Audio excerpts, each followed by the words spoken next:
today was something that was extremely exciting for us to come here, because I know for each one of you, all those produced there is not produced.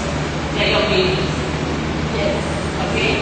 And you've done it with lots of love. And when you see something grow, the point is to see now, can this nourishment be the nourishment in your body in the same perfect way that nature really gave it? And that's our goal for today's morning session. So that these little produce and babies are taken well care when it's in your digestive tract. We are from the Health Awareness Center, and the Health Awareness Center has been on for the last 21 years, where our whole philosophy is healthcare, is self-care, is earth-care. They are three connected. If you're talking about health, you have to be aware of yourself. And when you take care of yourself, you're automatically taking care of the earth. And we have with us Sabina, Anu, and Jayashree, who've been with us for the last 21 years. Jayashree and Anu were team members of the center. They help us cook every day, make food every day, and they've been with us for 21 years. Fukuoka, we all know, who started off the whole understanding of organic farming, understanding of what did he basically say? He said, do nothing.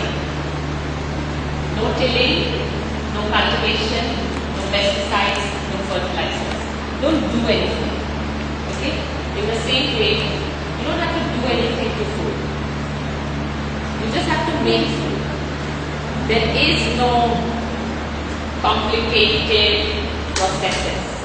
It is just something that all you have to do is see what is it that you get out of one aspect of whatever you're taking.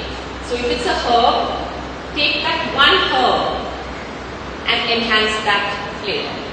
And why is it that we require to do this? Because just like in kitchen gardening, when you're doing city farming, what are you focusing on? You're focusing on the soil for the plant. Because you know once the soil is fine, the plant is going to be okay.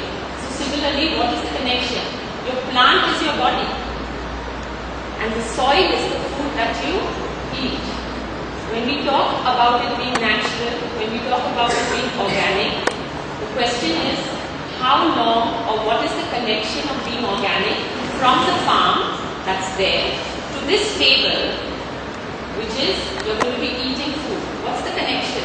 And that connection is it has to be organic even when you eat it. And how do you keep it organic? Only if it's alive.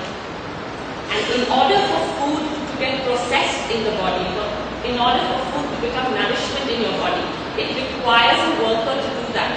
It requires an activator. It's like if I'm cooking a meal, I need a fire.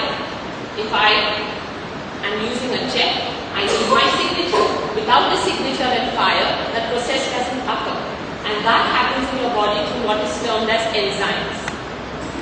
And only when food is raw or solar cooked or when it is steamed, it retains that digestive enzyme. Because steam is at a temperature of 100 and your digestive enzymes get destroyed at 118 degrees. So the moment you cook food, which is you put that beautiful bindi into a pressure cooker or you put oil and you're cooking it, the digestive enzyme gets destroyed. And how do you know whether you are not destroying that digestive enzyme or not? It's the color of your food. The color has to be retained. And if you retain the color, then everything is okay. So what you do to the soil is exactly what you're going to try to do with your body and with the food you eat. It's not complicated. The only thing that you have to remember is, can I retain my digestive enzymes? So quick brief, the way we look at it is raw is the best. After raw, think of drying or what is termed as solar drying.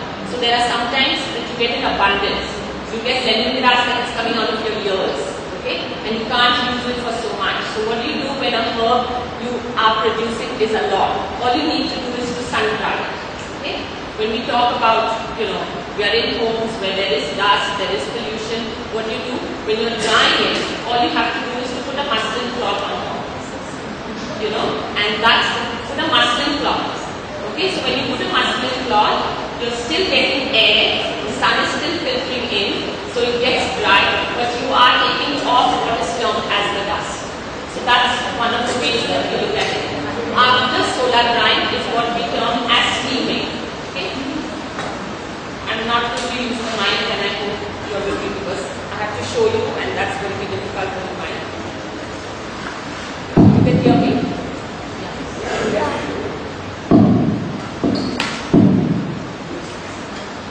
So the third aspect is that what you're going to think about is steaming. And what is steaming? All you have to do is that the water should not touch the vegetable. Okay? So there are two ways. You can buy a fancy steamer where you have a pan. Can I just see that first, please? Or if you have a vessel in your house, all of us have vessels, and we have a sieve. So all you need to do is take your vessel, put water in it, and allow the water to steam.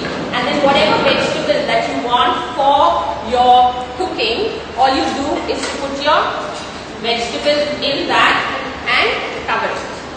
Okay? So you don't have to buy anything. And this is the way you steam. Or you could buy a vessel like this where you have water in the bottom. So you have water here.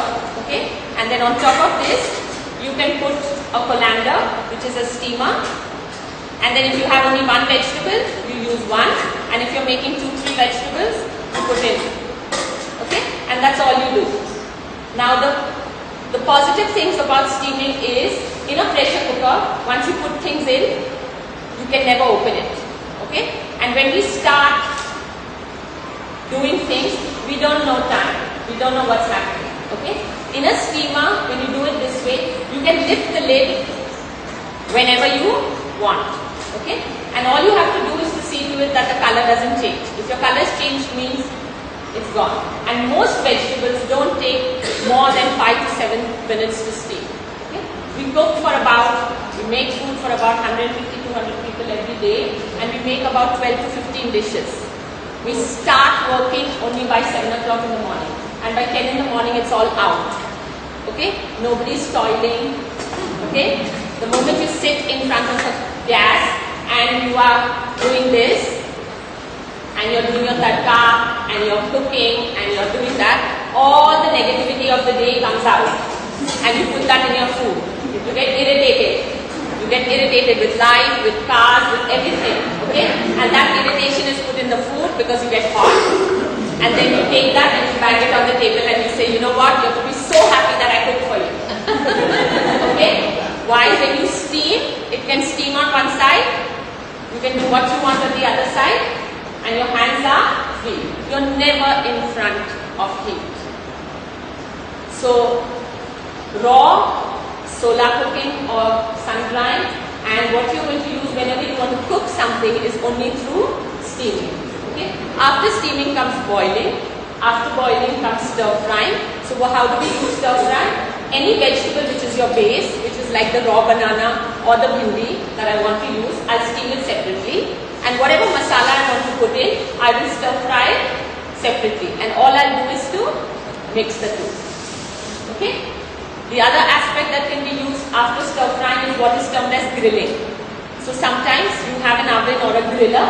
All you need to do is to take your veggies, mix any herb into it, and chuck it in the oven.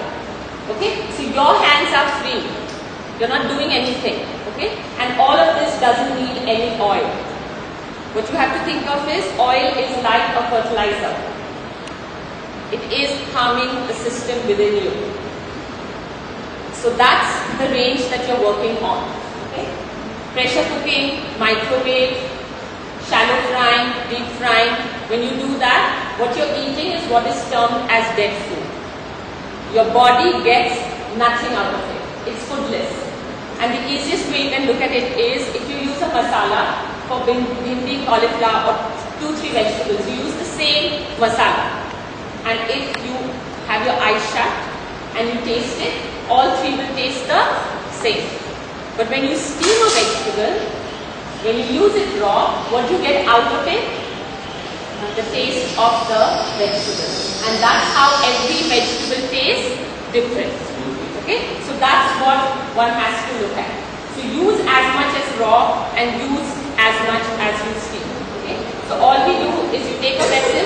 All you have to remember is that the water doesn't touch the vessel and allow the steam to come up. Okay, and that's how it gets cooked. That's all it requires. This is what we're going to do there with the document. Yeah. So we're going to do, what we're going to do is, we're going to do two things which we use as steaming. But what we'll start with is something that's raw. Okay. So what you'll have here,